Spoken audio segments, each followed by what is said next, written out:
Paul, obviously emotions running high after Saturday's result on the day. You've had a couple of days to reflect on it. How do you become more level-headed about it, or do you just look with the same dismay? I think, believe it or not, I think I was very level-headed after the game. Do you know, I actually went in and spoke to the referee for maybe 10 minutes after the game, and that's been reported back to us and have been quite complimented about how I spoke to the referee, because at that point, and even now, before we put the Reading game away, there has to be an outcome to make it better. And unfortunately in football there isn't an outcome to make it better. What does it lead to? You know, we've been led to believe obviously that all three Reading goals should not have stood. Now that's big to take as a manager when three big decisions go against you. The goal in the 89th minute is not correct. And you can debate football as long as you like. You can debate tactics, formations, managers, substitutions, anything. When a goal scored against you that shouldn't be allowed to stand in the 89th minute, it has such an effect on the game. From there, everything else takes care of itself. For me as a manager, I want to see referees backed, and I want referees to improve and get better. They'll have bad days like managers do and players do. The slagging of referees off is not good. It's not a right place in the game. But the most important thing for us all is that we believe that referees can get better in the future. And as you say, I mean, apart from what you're on the wrong end of, there were so many positives out of that performance. Played well, it's as good as we've played for a long time. It was not far off a complete team performance. The lads concede in the 45th minute to what then is not a free kick.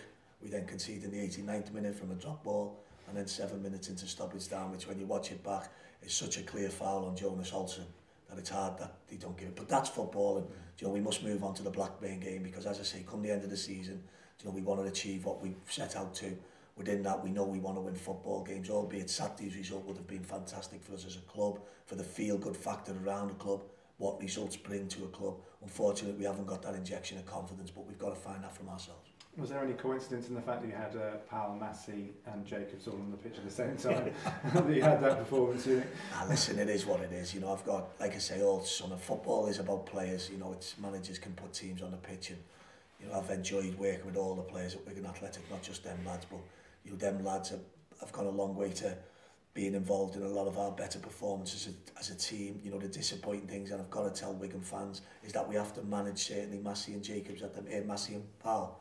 You know, on Saturday, I don't want to make substitutions when them lads come off the pitch. I want them to stay on because we're playing so well in the game. That's not disrespectful to any subs I bring on or don't play, but you know, the momentum of the game is good. Unfortunately for them lads, especially with the games coming thick and fast and the history of what they've just gone through, managing them is part and parcel of what I have to do. Is it easy to pick the side up, you know, after such a disappointment and a blow of a defeat like that? Is it easy to pick is the morale good? Is it positive? Yeah, of course it is. It has to be. You know, we're Wigan Athletic. You know, we travelled in good numbers to Reading. You know, I looked up at our terrace, and when the winning goal went in from Reading, and I seen them all just leave, and I felt every emotion they were going through. That's what football does to us all. The journey home for everyone was terrible. But we have a fight on our hands to stay in the division now. It's a clear fight, and it's one that I believe together we will win. How edgy do you feel with 9 games to go? No, I'm enjoying it, that's the truth. I enjoyed our performance Saturday. The first thing I told the players after the game, for as hurt as you feel, if you play like that in the rest of the games, you won't have a problem staying in this division. They were a credit to themselves on Saturday. I think the discipline of the players was great, to not have anybody booked and sent off, and even the staff after the game, it was very, very volatile. And for us to come through that, in my opinion, and conduct ourselves well, speaks volumes for us all at the club. Blackburn up next, they're on an awful run. That will give you something you feel you can get at them. No, we look forward to the games. You know, Blackburn have had an outstanding season. You know, they've got to a points tally very, very quickly. That I'm sure Tony will probably want to nick another win somewhere along the line for sure. Tony's as competitive as we all are, but the points tally they have sitting with is a very strong one, and that's down to how well they've done this season. Every team in the league has different runs. It's football, it's this level.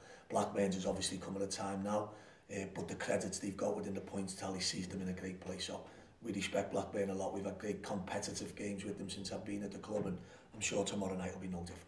Do you feel they could be dragged back into it if you win this? No, I think Blackburn 44 points is a fantastic points tally. I think where the teams are at the bottom of the league and the fixtures running out, you're asking teams to go and win a percentage games that they're not going to win.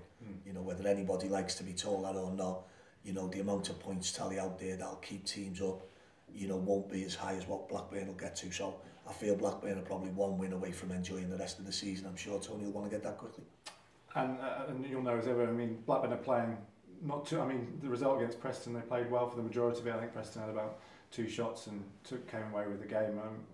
It's the fine margins, but you know it's not. You're not going to a team that's playing poorly, I suppose. At Blackburn have had a lot of strong wins at home. Blackburn's home record has been very, very strong. I think, no doubt, like most other clubs, I think there's a couple of injuries at the minute that's going on for them, that's affecting team selection, which is all part and parcel of the game. You know, Tony's a very, very well-equipped manager to manage what Blackburn have to do, and you know, we'll concentrate on ourselves.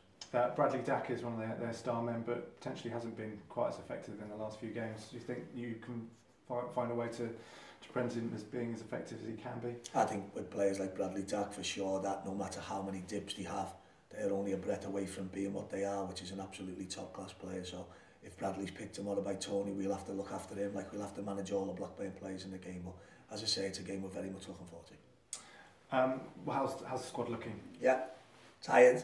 Been a tough week, tough journey home for the players. We always come in a bit later on a Monday, we have a bit of lunch and, you know, we regroup properly, and you know, we'll go again tomorrow night. We know our fans will travel in good numbers, and we can rest assured our fans were all very, very focused on what we want to achieve. You mentioned managing Powell and Massey. Does that mean they have a rest, or do you just...